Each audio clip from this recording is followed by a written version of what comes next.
First of all, welcome everybody. It's great to have you with us this evening. We are joined by Cathy Martin from CMPR. Cathy's the owner and manager of CMPR. I have worked with Cathy for a long time now, actually in various different guises.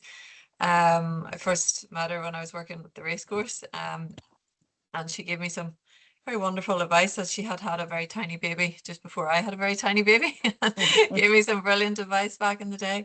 And the reason I thought it would be brilliant to have Cathy with us this evening is I kind of watched her evolve brilliantly, both in the CMPR brand, but also just as a person and a mother and a businesswoman online. And she's really handled that kind of transition from young sort of partying days and right the way through to now, and how you show up and how you bring your brand along in a professional way whilst keeping the boundaries of your own personal space online, but still connecting very deeply with your followers, and keeping that loyalty to your brand. She's also been a very strong sort of hype woman, I guess, for everybody around her, throughout, and it's been wonderful to see how that support of other people has kind of come back to support. You can see it in Cathy's online presence all the time, and it's that idea of how, I guess, how if you bring everybody with you, it all kind of raises all ships, which is wonderful to see. So I thought she could fill us in a little bit this evening on how she's managed to achieve that, and how you guys as practitioners and professionals can look at your brand online and start to build that kind of presence across your social media and across your websites to make sure that you are engaging in the best possible way for yourselves across your social media. So Cathy, probably do you want to just start with do you want to go through the presentation? Is that the Absolutely. I'll easiest? just Yeah, fire through it. So I have got a presentation. I've perfect. sent it to Molly already. So if anyone would like the key points from it, I'm very happy for her to share that out with any or all of you tomorrow. I've also made a list of, I think, 8 Instagram, although some of them are Facebook also, reels that I love about therapy around, equine therapy or things around horses, things that I absolutely love, and ones that have really blown up online. And I've explained the why behind those. So that's kind of for after. I was thinking about sending some of those to you beforehand and making it more of a discussion, but you know what? This isn't necessary. Tonight is just a bit of a 20-minute, half an hour deep dive right into getting yourself out there online. Molly had also sent me a few links to some of your business Facebook pages. Now, I don't know if the list that she sent me before last week's event and those who are present tonight, whether they correlate. But I did have a look at all of them at the time. Um, and there's definitely room for improvement in all of them. Um, and some of them are, I guess, compared to what's really working online, some of them are probably a bit staid. Now, I will say that with the caveat that when you're working around people's mental health, and especially issues like anxiety and potentially teenage and children's anxiety, I guess there are parameters within which you'll want to stay in terms of showing faces or really talking about your clients' real life experiences and stuff. So bearing all of that in mind, I'm going to give you a bit of a deep dive. So, um, and also we need to bear in mind that I've been doing this for nearly 20 years. I joined Facebook in 2007. There were other forms of social media around that time. So I have 20 years probably experience, if not a full 20 years experience, more than most of you. I've been doing it for a long time. And so if at any point anybody doesn't understand anything or I'm going too fast, just like I think there's a raise hand Yeah. feature on here you can do, or maybe pop a question in the chat if the chat's open. Molly, I'm Yep. not sure if you Yep. have that It's function. open. Yep. Yep. So pop questions in the chat. If I don't see it, maybe Molly, you could just holler out Yes. and if there are any questions. So it is 15, 20 minutes. It is going to be a quick fire run through. So 20 years, I come from a PR marketing background. So although Molly was very nice and kind to say lovely things about me, I have always sort of followed the Richard Branson School of Marketing in that I've always been my own personal brand. So I've always I've never had to go out and look for business ever. Touch wood, it's always come to me. And I think that's because I'm a natural networker, and that is kind of one thing that I will always do. The reason why I moved into self-employment was so that I could actually work with businesses and brands that I like, so that my job doesn't feel like a job. Um, but anyway, so PR marketing professional. I am mostly on Instagram. Instagram is kind of my key place, but I have linked my Instagram and Facebook accounts. I have a Facebook page which is pretty nearly dormant, but I've kind of made my Facebook profile into creator one. So it's no longer just family photos and stuff. It's definitely slightly more professional in terms of content creation. But what I will say is that more and more Facebook and Instagram, which are both linked, both owned by Meta, and just to complete the trio, they also own WhatsApp, which is going to explode, I think, in the next couple of years as well in terms of social media. So Facebook and Meta definitely have moved towards more kind of real, raw, and authentic content. This is partially because of the introduction of AI, and it's just people are kind of a bit sick of AI slop, and they're also it's a bit of the antithesis of perfection that was the norm on Instagram over the last few years. Molly, do you want to flick on Yeah, to the next yeah, slide then? yeah. So most of you, I think, have business pages for your businesses, and I do think it's really, really important to make sure that your online presence is um, standing out within all of the noise. A lot of people will use social media now the way they would have used a Google search engine before, or other search engine. So people will also use TikTok, they'll also use Instagram as their search. So just bear that in mind. Bear that in mind when you're writing your captions, bear that in mind when you're putting even text on screens and stuff. Everything in Instagram and Facebook and TikTok, they're all searchable. So just be aware of that. Um, Another thing we'll come to later on is that if you go into Google and search, for example, the word teenager anxiety, Google will throw up, and at the top you'll get the new AI section, and Google will throw up, you know, questions and things that people actually search. So it might say, you know, how do I help my teenager's anxiety? Those kind of suggested questions that Google or other AI throw up at you are exactly the kind of questions that you need to answer in your content. And I would go one further to say they're exactly the kind of questions that you should put as your opening statement on your screen if you're making a video. Um, but I'm probably jumping the gun a little bit. Being present online is all about visibility. It's very noisy out there. There are a lot of people doing similar things. We are in a very busy wellness and mindfulness space, but what you offer is still hugely unique. You know, it's at this gorgeous intersection of human, horses, and or animals and nature. And if you can capture that beautifully, it's really intriguing, and it's something that all human beings are naturally drawn to. So it's about capturing that in pictures and in videos. And I mean, I will come to it, but you don't need fancy material or whatever. The nature of your work is unique, and it definitely deserves to be seen and understood. So just remember that Instagram especially, but now also on Facebook in Reels and in the videos, Instagram, Meta in general, they're storytelling apps. So it's up to you to tell stories. And people these days can get facts from anywhere. And in fact, sometimes the facts aren't always correct because AI is everywhere, and any question that you want answered can be answered immediately by a chat GPT or whatever. So that's why it's really important to tell real and human stories. And this is why I think the timing is right, as Molly said, to get yourselves out online.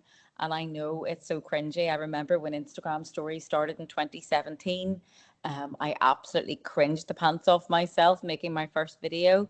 Still cringe a wee bit sometimes, but most of the time I'm kind of okay because I have this phrase that I've been saying for 20 years since I started my business. You can't get good until you get going.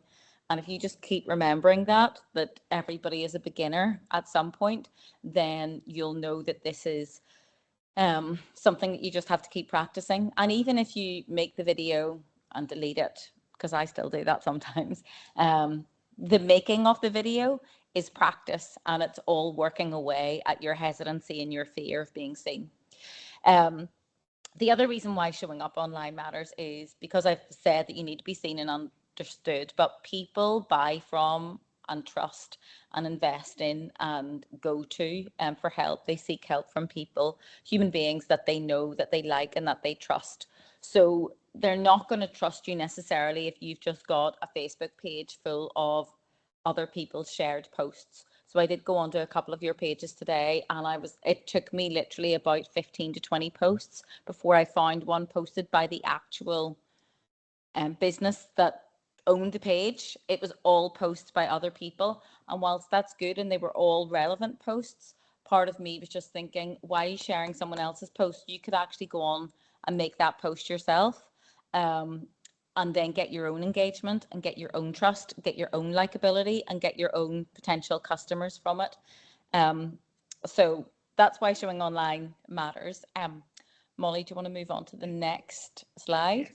And by the way, I'm 53 years old, and I've had plenty of negative comments online. Not loads, but like I've had the odd ones just saying, oh, that looks rare, or, are you not too old to do this? Or on TikTok, there's one guy, I don't know if he's a guy or whatever, but he keeps just saying, oh, granny's getting out again and whatever. So I kind of, my skin has grown thicker over the years, but that doesn't mean that you don't still feel hurt sometimes if somebody says something. But honestly, what you have to just remember is, and it took me a bit of a while through COVID when I think people's emotions were running high, and people were projecting a lot of their own anger and stuff onto others. Is, usually what people say about you is kind of what's going on inside them. So you have to remember that. And I don't want to get too deep into the psychology or psychotherapy of it, but I think in your jobs you will probably understand that a little bit better than me. So the stories that we kind of tell ourselves. Did I miss a slide there, Molly? I actually don't. I think I was too busy looking No, at you're okay. Yeah, everybody's no, faces. you're So good. So I can go on to that's the next one oh there. yes, that's sorry. Yeah, I've got my notes on another device here. you're okay. So the stories that we tell ourselves, they're literally on this slide now. They're literally things that I say to myself still the odd time. And they're stories that I hear so many women saying all the time. They don't think they're interesting enough. They don't like the way they look on camera. They have a complete fear. They think they have to be perfect. They think they have to have their hair done, their makeup done, whatever else. They think that they have to have a beautiful background, and this wasn't contrived, but I've just realized I've one of our horse paintings in the background, but I think that's a good sign. So, we need to chuck all of those preconceptions in the bin, because, and again, this sounds contrived, but what works best these days is actually the real, the raw, the kind of hair not brushed. There are some brilliant people that I follow, and literally I absolutely love everything they say and do. And they're like in their kitchen, and normally in my own kitchen, clutter on the worktops would give me so much anxiety. I need to have it kind of tidied away. But these people have about 200 products or gadgets or whatever on their worktops, and that just kind of freaks me out. But you know what? It's normal, and that's actually what most people have, and therefore that's what most people relate to. So I know that probably some of you will have families, you will have, for a lot of the time you will, if you're working with horses, I would say at least 50% of your time is going to be spent, if not outdoors, then in barns, sheds, arenas, whatever.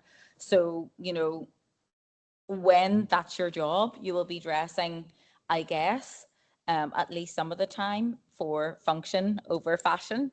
And then I think people sometimes believe, and not just in your industry, but in other similar industries, that they need to get home, get a really nice background.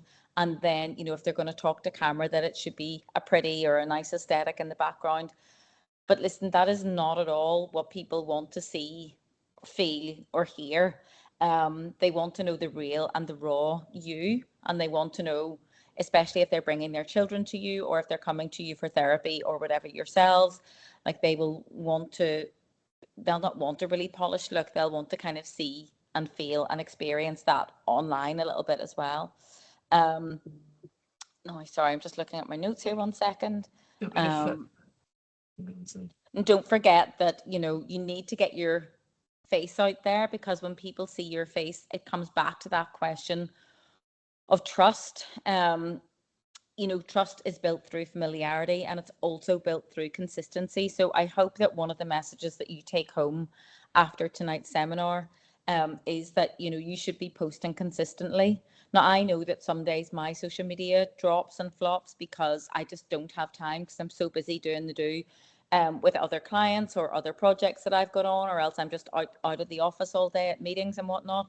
So, but I do always try to make time to at least do something small on my Instagram stories, which will then reshare to my Facebook stories as well. It just keeps your name popping up, and it just keeps you front of mind. And some people think or have the perception that people will get sick of them if they keep repeating themselves, but actually the opposite is true. You become familiar. Um, will you become wallpaper? I guess really not really. And if you do become wallpaper to someone, it's probably not really, they're probably not the right person for you. They've either used your services and they've benefited from it and they've closed that chapter and they don't want to do it again, or else they're just not interested. And I have to go back to that Sex and the City season 3 episode, if anyone's as old as me and remembers that.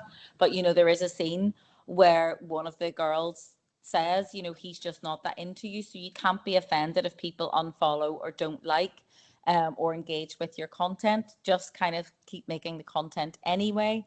If you look at big content creators like Anna Olivia Hines from Arma, I remember when she was making content and, only getting 10 or 15 likes way back at the beginning. Then her account blew up, and then she lost her account to TikTok, so she had to start again. But she just kept going, and that's one of the key things that I would definitely encourage you guys to do, is to just keep going, and just make sure you keep posting. We'll come on to, what are you actually going to post about? But you are sitting, as the slide says, on content gold. Animals in general and horses in particular definitely do make people stop scrolling. Your work and what you do with the horses gives them, or could give them, a reason to stay. You know, there's such a powerful emotion response when people see horses and the things that they do. I mean, the thing is, horses can be the most gentle creatures in the world. And one of the reels that I've sent to Molly to share with you all afterwards is about the electromagnetic field around horses, and I was fascinated by it.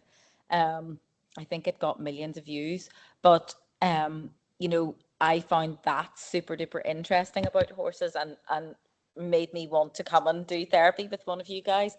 But then horses can be so powerful, and especially if they're um, in a big group or a big pack. A herd. Oh my gosh, what's the word for a group of horses? Is it a herd? It's a herd. It's a herd. Yeah. Yeah. This is perimenopause. Imagine forgetting a word like herd. Um, so, but just getting back to that content gold, you know, transformation is visible. Now, again, I know I touched already upon the fact that you may and probably won't be able to share some of your clients' faces, for example, but potentially you could share a wee hand or whatever, a hand touching a horse. There is so much, I think, from what I've learned from looking at all of your pages, there is so much to take away in terms of healing, just by touching a horse, just by being in its presence. So I think there's really easy content to be made around that. Um, and you also have a story that nobody else, apart from your peers within the industry, can tell. I couldn't find any really big reels by any Irish creators. There were a couple by um, GB based creators, but or horse people, equine, sorry, sorry, people in your industry. I'm not going to get that wrong as well. So I think there's still room for you guys to develop, and sometimes the simplest content is the best. Again, I've given an example of one in that email I sent to Molly earlier, and I would love to see one of you making that reel, um, and for it to go to go viral for you. Viral's not everything, by the way, but it just gets eyeballs on your business. And actually, once you go viral, sometimes um, the issue is you've got to keep producing content so people keep coming back to you. Um, okay. Um, don't forget that the people, they're usually women, they're usually mums, I think, um, who want to use your services, or who you'd like as clients. They're already online. So it's about making them kind of stop. It's about thinking about what they would look up.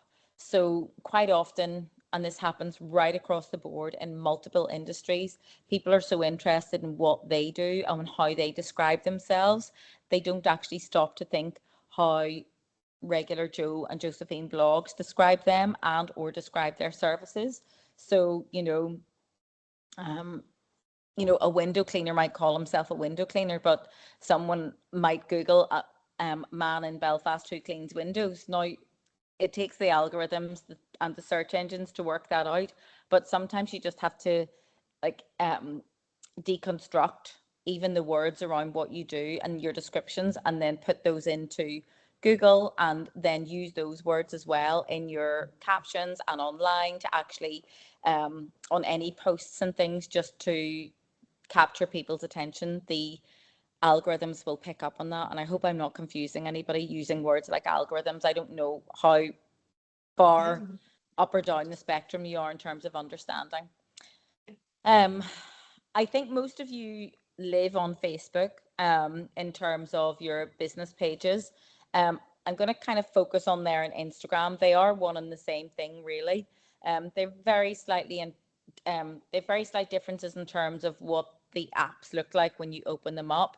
Facebook would have a slightly older demographic in terms of the people who are on Instagram. Um, Instagram would be slightly younger, but they're definitely merging. TikTok is a wee bit more, the way I describe it is a wee bit more scrappy.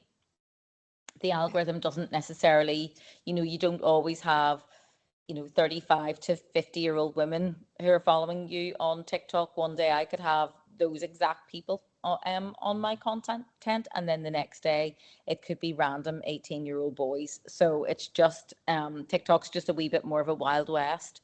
Um, Bringing it back to Facebook, though, I think that's where most of your clients will be.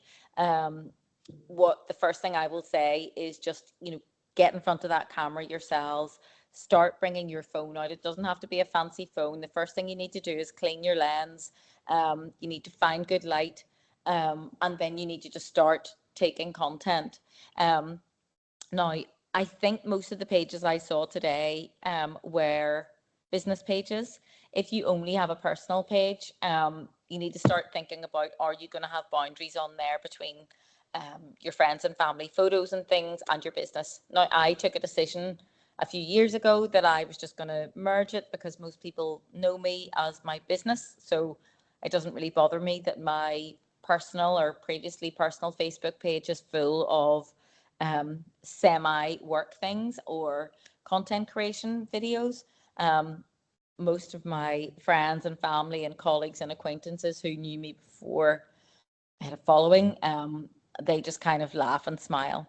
Now, what I will say is that as people get older, they don't necessarily engage, so they won't necessarily give you a like or a comment, but they might say to you down the supermarket, "Oh, I saw that video you posted," and they might not give you a like. Unfortunately, especially with people who are, I would say, 40, but probably more so 45 and over, that age group tends to digest social media in the same way that they would have consumed um, TV in the 80s or 90s. You know, it's one way. So the TV broadcast information out and they consumed it. They didn't engage with it. It wasn't a two-way thing. Whereas if you post something up to that's directed at 20-year-olds, for example, the 20-year-olds will be very happy to come into the comments, say it's a fashion post, and they'll say, oh, where did you get that skirt? Whereas a 45-year-old woman definitely would not say that in the comments at all. She would send you a private message on Facebook or Instagram and say, where did you get that skirt? Can you send me the link? And they want a one-to-one communication, which is offline and not visible, whereas the 20-year-olds are very happy, 20 to 30-year-olds are very, very happy to have conversations very publicly. That's what they've grown up with. It doesn't bother them. It would be actually quite rare that they would have conversations in the direct messages as opposed to in the comment section. So that's just something to bear in mind with your customer demographic. Back to posting again, consistency beats frequency. So I said this at the beginning, I'm saying it now in the middle, I'll probably say it at the end. Getting your posts out. I think if you're newish or a beginner-ish, I think 3 times a week is probably about as much as most busy people should put upon themselves at the beginning. Until you get used to that cadence, I wouldn't recommend that you try to post anymore, because there's nothing worse, and the algorithm likes nothing worse than someone who posts 10 or 15 times and then literally just posts and ghosts and doesn't do anything then for about a week or a month just because they've got a busy period. So on Instagram, for example, you can actually schedule posts ahead. So if you wanted to send or to make a post, I think you can do this on Facebook as well. You can actually schedule posts to be every Monday morning at 8, every Wednesday morning at 8, and every Friday morning at 8. Or alternatively, there are a lot of people online in the evenings, and if your clients are parents, then I would go for like an 8 o'clock, 8 to 9 o'clock window, because they'll be hopefully getting their kids to bed, or the kids will be in bed, or the kids, if they're a little bit older and teenagers, will be doing their own thing after dinner. And I think that's usually a good time to post. But I think you'll probably be wanting to kick your feet up and relax at that time of night as well. So if you can post 2-3 times a week, that's probably enough for you, but try and keep it consistent. The next point is to show your face, and I don't know how many, if any, faces I saw on any of the Facebook pages that Molly sent me today, or sorry, she sent me last week.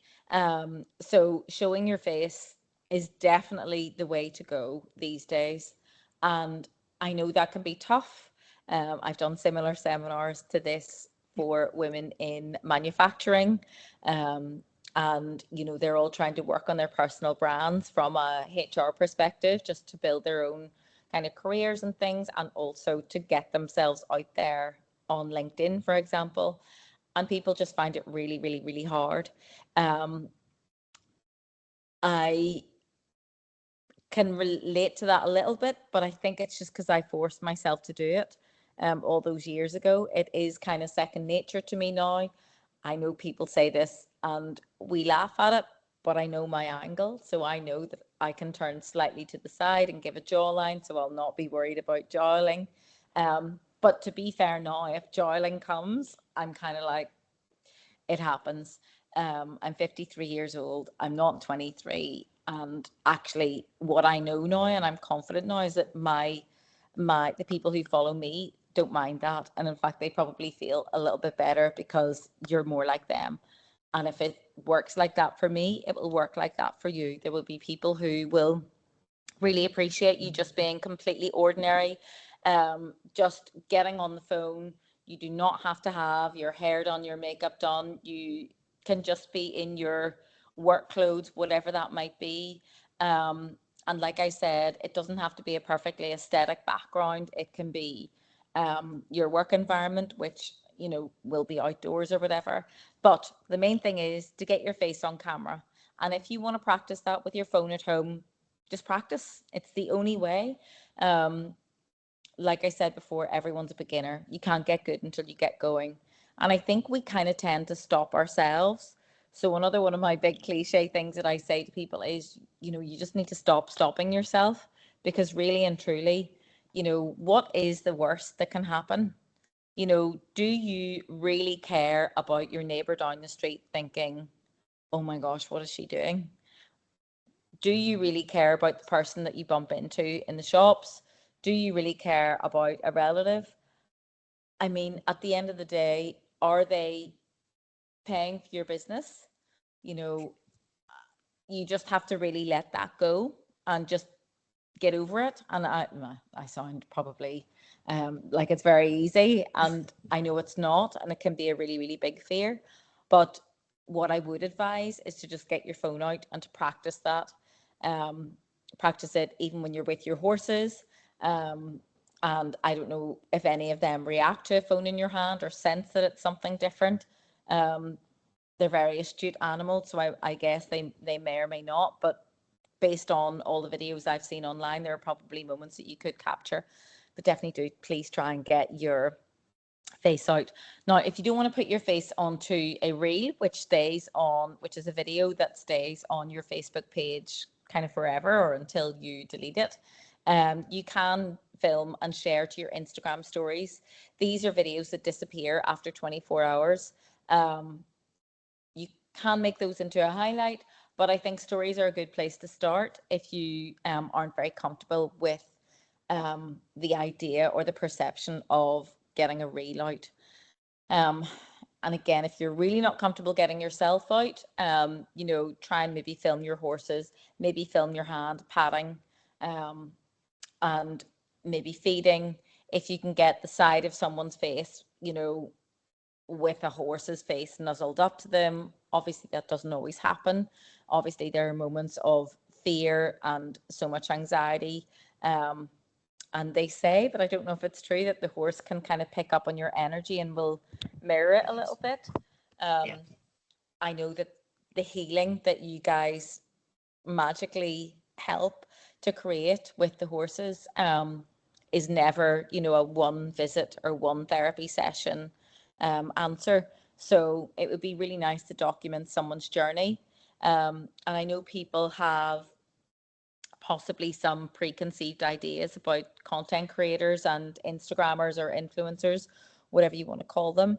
But there are definitely opportunities out there to invite someone who maybe talks about having a child with special educational needs, or who is somewhere on the autistic spectrum, for example, or who might just be suffering from anxiety, pre-exams, post-exams. You know, it might not be a bad idea to reach out to them and use their skills for, creating content, filming and whatever, and give their child or teenager or themselves an opportunity to experience your therapy, and then share the video and hopefully tag you on your behalf. Now, some people will do that for the experience. Some people need and want to get paid because this is their full-time job. Um, it's kind of what I do. So I know who would do it possibly as in exchange for the service. Um, but that's not what we're here for tonight. We're here mostly to talk about you guys getting online yourselves. But that is something that you could consider as well. You may or may not have considered that before. There are disaster stories, but there are also so many brilliant success stories. So I know so many businesses who have really flown and blown up because of shares by content creators online. Um, the other thing about getting online and getting your face out there is that it helps you to engage with other people in your community and across your industry. You can cross-pollinate ideas, you can exchange, you can share experiences or results, for example. And I do think that it's really important that you celebrate the small wins as well as the big ones. And hopefully people in your industry will cheerlead you on. I don't know how much competition there is, or if that's fierce, or if you're all very respectful of each other. But I do think that sometimes your biggest and best supporters are actually those people who others might perceive as being your competition. So just bear that in mind. I personally have found loads of support among the industry that I work in, but I'm a big believer in what you put out is what you get back as well. So it just depends how much you want to include those. Moving on from Facebook, we also have Instagram. So Instagram is a wee bit more visual. Now I'm going to skim a little bit through this because I've covered a lot of it already. 50 to kind of, I've said 90 seconds on this screen, but actually 60 seconds is more than plenty. You can get really big reach from that, and especially if other people share it. One of the biggest metrics for a reel doing well these days is if people share it. And some of the best content for sharing is actually fun content. So I think I mentioned this in the email that's going out to you afterwards as well. Like bloopers are really good. So, you know, like even a horse doing a big horse farts or something, you know, that can actually be a real stress reliever in itself, just giving people a bit of a laugh from a normal biological function. You know, that kind of thing can be really good. It takes away from the seriousness of what you do, and I don't mean to disrespect that, but it breaks it up because at the end of the day, we're all human beings, and you're working with animals who are and can be, for the most part, unpredictable in some of their bodily functions. You know, one of the funniest videos this past week was I think there was an elephant brought to a political rally in the United States and it peed everywhere. You know, so those kinds of things do get shared a lot and they are fun. Um, I don't think you should overthink the caption. And today I was having a bit of a rant because I think too many people are using AI to write their captions and it doesn't sound natural at all. It sounds actually quite robotic and it gives me the ick. So think about what you might say yourself. I mean, use AI to get examples because sometimes AI is really good for giving structure. But then what I would always advise is that you put that structure into your own words or swap out words or change sentences. Don't leave in the big dash because that's a massive giveaway that you're using ChatGPT or Claude or whatever AI function you're using. Then don't forget as well to tag, you know, your community, and hopefully others in your community will share your reels and videos and whatever too. Carousel posts are doing really, really well on Instagram, less so on Facebook. Carousel post is a post on Instagram which has up to 20 slides. Now, some of them are really good and they're dead easy to make in Canva, which is another app that is like a graphic design app. Very easy to use if you haven't used it before. But what I would say is, and because I'm on every day, I would say a lot of the infographics that I'm seeing are starting to look really samey. And that's because ChatGPT is churning them out like crazy, or people are going on to ChatGPT to get suggestions for that. And they're all starting to look like they're one and the same thing. So I would definitely think about using AI as a tool, but don't let it become you. You know, stick to yourself. Also, you know the industry best. You know your own horses best.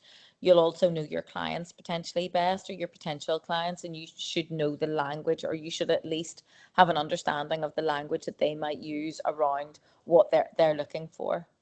Now, let me see.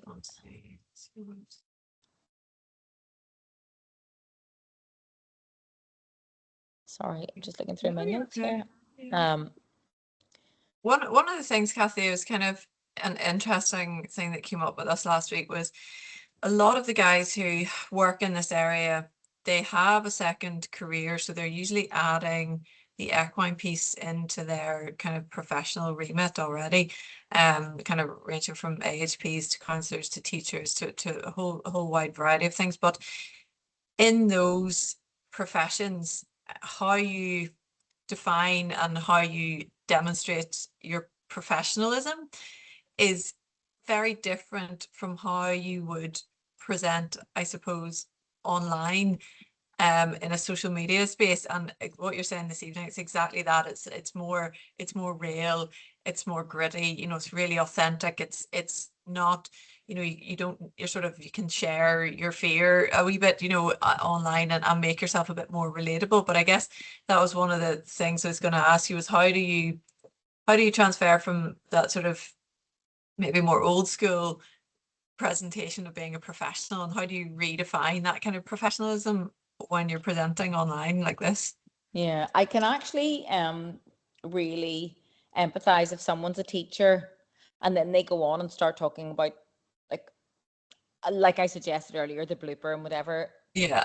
Perhaps should be called into the principal's office and told that's not very professional. Yeah. Likewise, if you were working in counselling and you worked in a practice where there were a lot of counsellors, for example, or you worked for an organisation, Yeah. you know, that might have a completely different visual perception to its own set of clients than you would want to as a personal, as a working on your personal brand. So it is difficult if you're balancing two, you know, if you're balancing two careers, if you like, you are going to have a little bit of Dr. Jekyll and Mr. Hyde. But the first thing I would do is acknowledge that and say, look, by day I'm a teacher, or by day I'm this, Yeah. and by evenings or by the weekend or whatever, I also do this. And then, you know, I know you mentioned about being relatable, but vulnerability is a lovely thing. I take my hat off to people who share vulnerabilities. I've done it the odd time, but I tend to just kind of stick with positive, happy, chirpy stuff now. But um, you know, and I'm not suggesting anyone go does a big deep dive into things, but if someone had their own experience of healing, for example, using equine therapy, then I don't think that's a bad thing to explain. And I also, I mean, Stella McCartney did it really, really well when she talked about horse therapy. She didn't go into any details, but she talked about how equine therapy really helped her over the years, and especially as a child. Um, so I think you're going to run into a bit of a dichotomy of personalities, and you will feel slightly Gemini about the whole thing. Um, for me, transparency is really important. So I would just, I would have to acknowledge that. Um, if then you felt, or one of you felt that, you know, you couldn't show your face at all, um, you know, just make it all about the horses, make it about a hand touching the horse. If you can get, you know, somebody to volunteer to kind of have the side of their face to the side of the horse's face, then make the videos and or photos, excuse me, about that, and then mix in some of those carousels if you don't want to be present at all. But I will go back to the fact that people buy from people, people book, and you know, book people for this kind of therapy because they sense um, trust. And you know, as humans, we're drawn towards a feeling of safety. So to do that, I personally believe that you need a human being there. Um, it's a really good question because it doesn't just happen in this industry. It happens in a lot of industries where people are, you know, wanting to promote a side hustle, for want of a better Yeah. expression, Yeah. online, but there may be, you know, an accountant or something by day. Yeah. Um, you know, some people choose to do faceless accounts whereby they're just, you know, like I said, it would just be all about the horses, or it would be about a hand, or some, you know, Yeah. things which are a bit more abstract. But I do believe, you know, that it's about personalities, and I do believe, and I do believe they can both exist. It's just how you frame that. Now Yeah. that's something where, you know, I wouldn't mind going into Chat GPT or Claude and saying, hey, I'm a teacher by day and I do equine therapy at the weekends or as an extra career. I'd love to um, talk about this online. You know, how would you suggest it? So, Chat GPT or whatever will, you know, they spew out kind of things which they think you want to hear.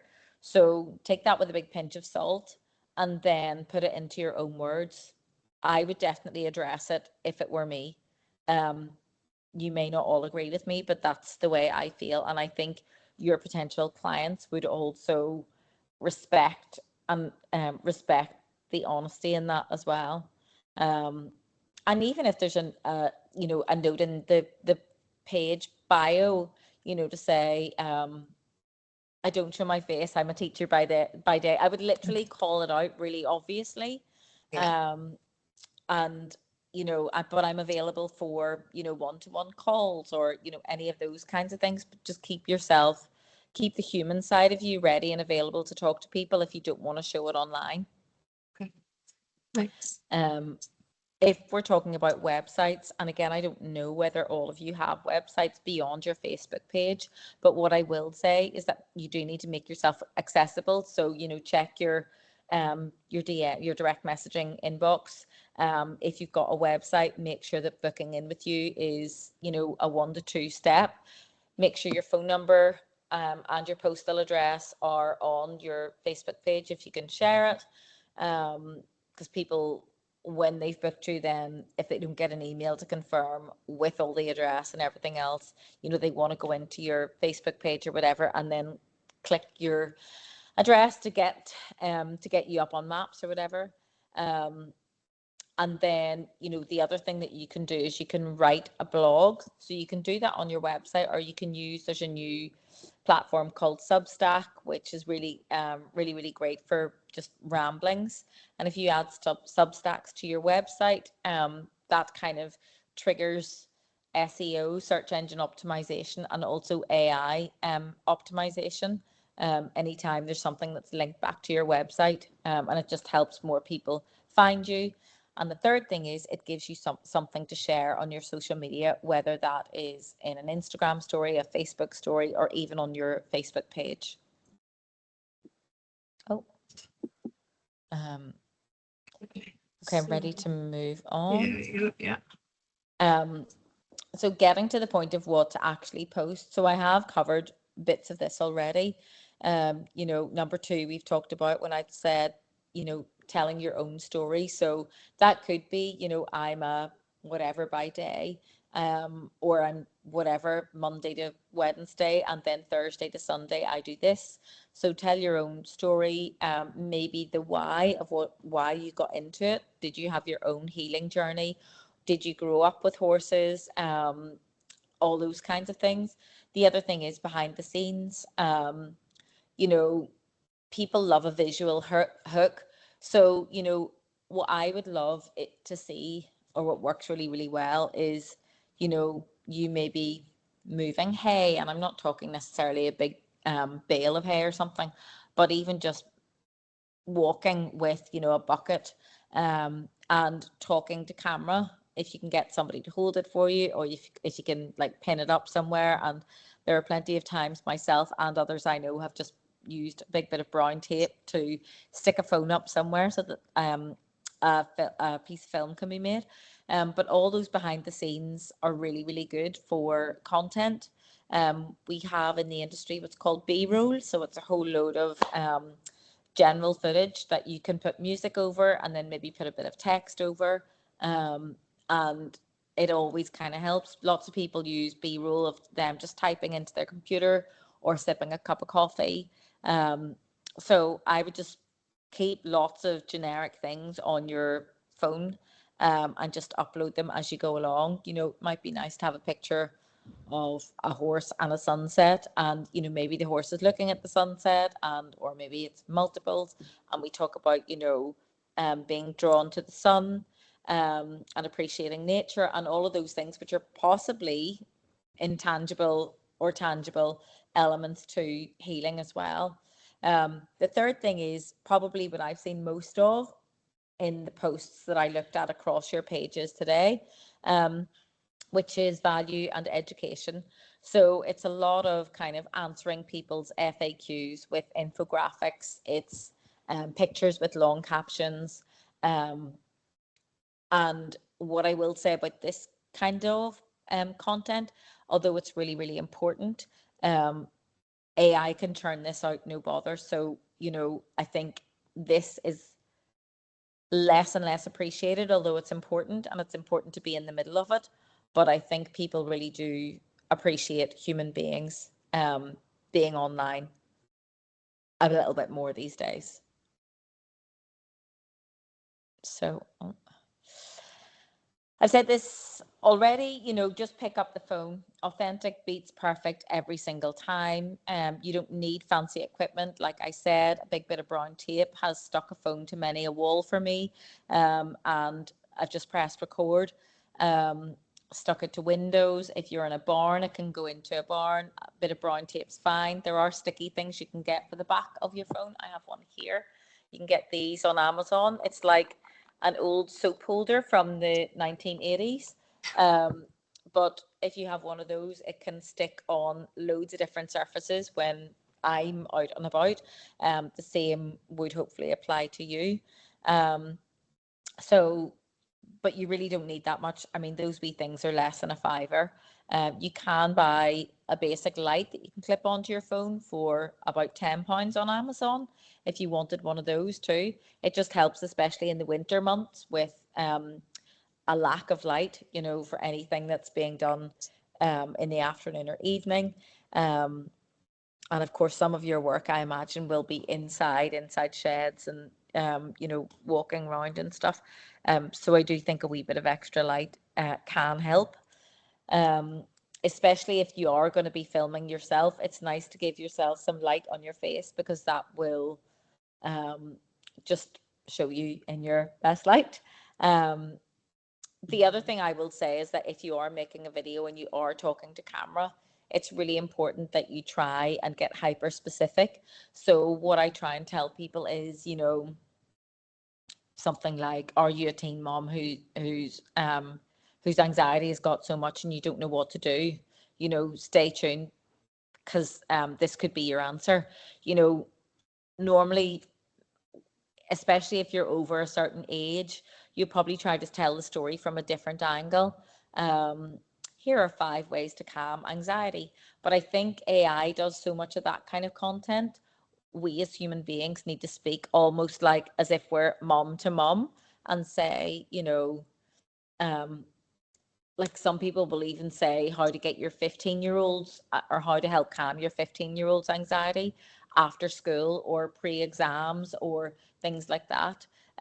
So hyper specificity, oh my gosh, I can't say it. Specificity is working really, really well at the minute. um, Again, that really ticks the box for human beings creating content online, as opposed to very generic lists of 5 ways to calm your child's nervous system. And again, it's still fine, but the reels that are performing really, really well are much more specific than that. Um, the last point is that you don't need to over edit things. Real and unpolished definitely outperforms perfect these days. The Instagram of pre-COVID and even during COVID was definitely a lot more polished, and it looked more curated, and so did Facebook. Whereas now, definitely, just getting the job done is just more successful usually than not doing the job at all. And sometimes not knowing what to post or not thinking it's good enough can cause paralysis and leads to you not posting anything. It's happened to me too. Um, and I think you just need to be aware of that and just sometimes just go ahead and post it anyway. And, if the worst thing that happens is that no one likes it, you've learned from that. Okay, maybe that was the wrong tack this time, so you can start again. We're moving on now. Sorry, this has been so much longer than I had anticipated. No problem. My golden rules are things I've said before. Show up consistently, speak to one person, get hyper specific, tell stories, not facts. So, um, equine healing is, a recognized therapy is a story, or sorry, is a fact. But, today I saw a 12-year-old speak words and he'd been non-verbal for X years. That's a story. It's not a fact. So try and, pick out stories instead of facts, because facts, anybody can tell them. Um, Reply to your comments, celebrate the small wins. I've seen a good bit of that actually on all of your posts that I had a look at already. So you're doing well in that respect, celebrating wins and sharing other things and times when other people have tagged you. I just think we need to stop relying on other people's posts to fill our feed and start creating our own content and be the person who creates the content that other people will hopefully share. Next one. So I've given you an action plan, and I've asked that, you create one piece of content today. Now I've said today, but I mean within the next 24 hours. So like anything at all, if that's a photo, a hand, a lovely horse. Molly will send you some of the reels that I absolutely love with some of my notes as to why they're successful. There's one there that I think could potentially do really, really well if someone has the right kind of footage to go with it. And also thinking about the music to go with it. It has to be something nice and calming. The other thing you should do if you haven't done it already is to connect your Facebook and your Instagram. This is easy enough, although I say this and I don't know at what stage people are in terms of their journeys online. And if I said that to my husband, he wouldn't have a clue what I was talking about.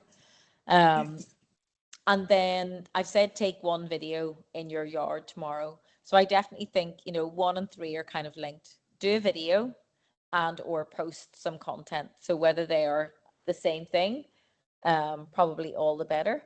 And if you can link your Facebook and your Instagram, then they will definitely, that will give you double the views potentially, even if you're not massively active on one or other.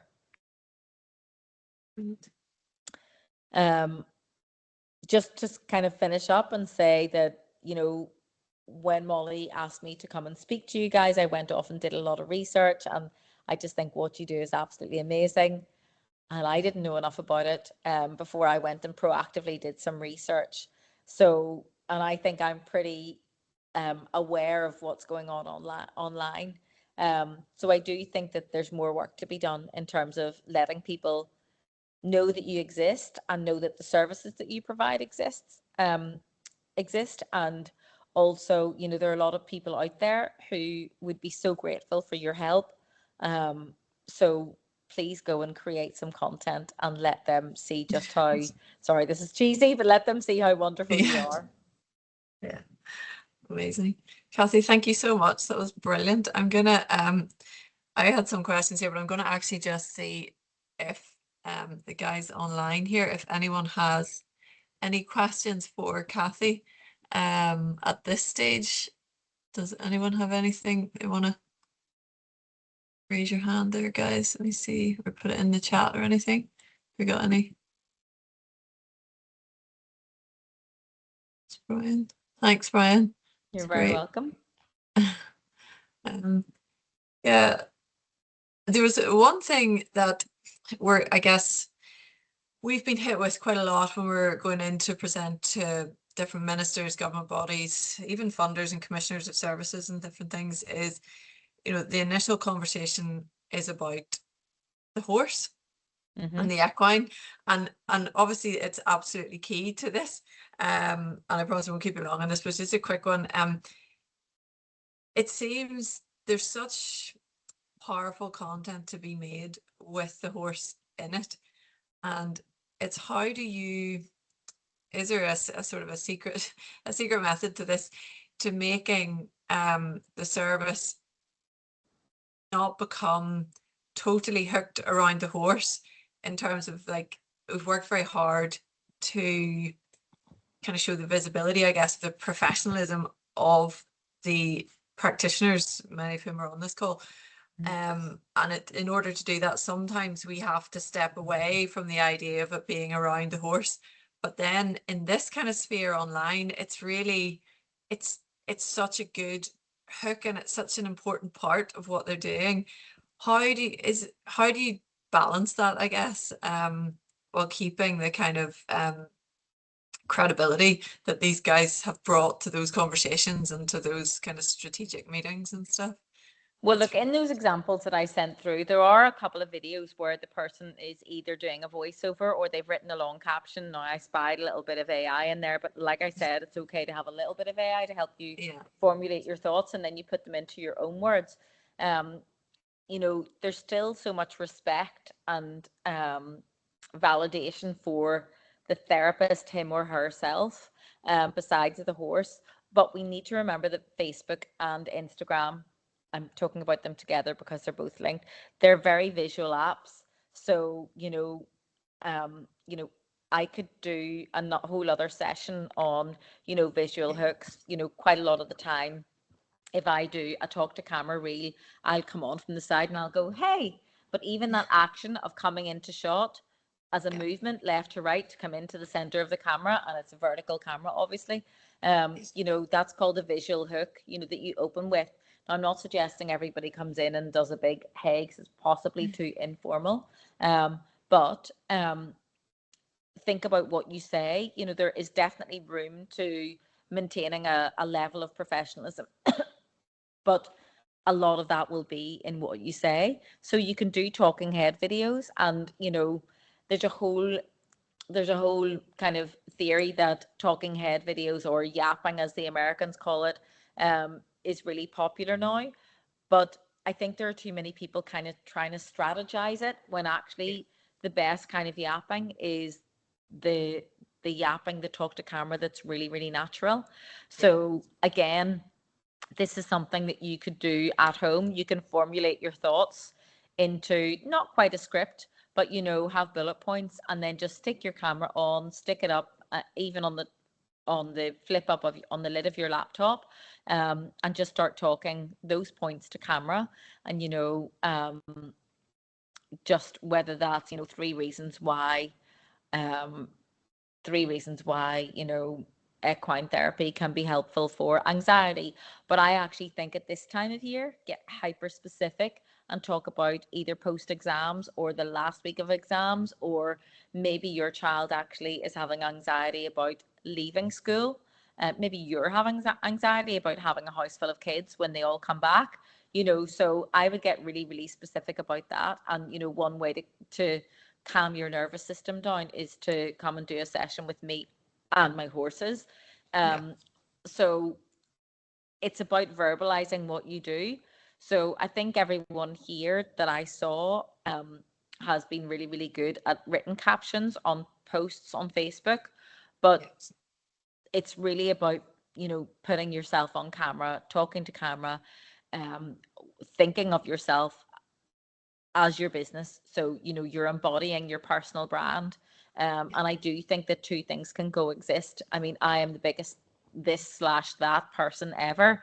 And I've been told for 20 years to niche down and to like choose what I'm going to be. And I never have. And actually, thank goodness I never did, because I think um, what you find now online is that people who were really, really niched have Mm. actually, they've grown and developed out of that. So maybe during COVID, they were like really into food and they were making banana bread and doing all of those things.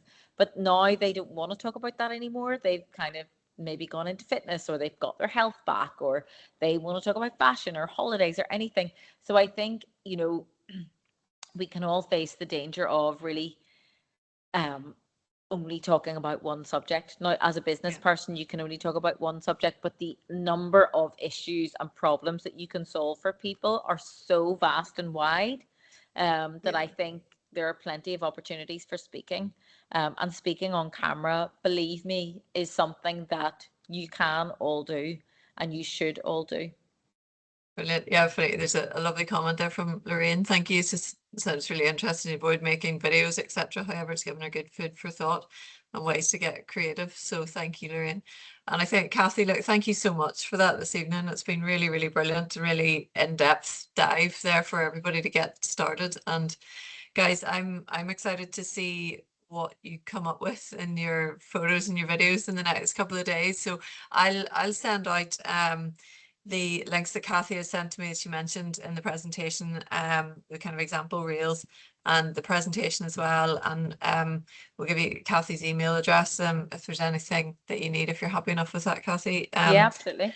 But don't be Brilliant. afraid to copy other ones that, look at the reels that are biggest and most successful. Don't be afraid to kind of not copy and paste word for word, but I mean like in terms of basic format or the overall messaging that people are, sharing. If they're successful in terms of big views and big engagement, they're successful for a reason, you know. So, think about that. So when I say I wouldn't say copy and paste, I'd say copy and improve. So take what people have done and then put your own slant on it. Brilliant. Thank you. And do also, guys, if you know, contact us at One Equine if we can help in any way, we will. And do tag us in your posts as well, because we've got our own social media stuff out there as well. So we'll try and support you all as best we can across all the platforms. So look, thank you, Cathy, and thank you all of you guys for joining. It's been really fun, really interesting. Thank Thank you you. very much. Great. All And right. Thanks, guys. Oh, thanks very much. Bye bye. bye. See ya. Thanks. Bye. Bye. Bye.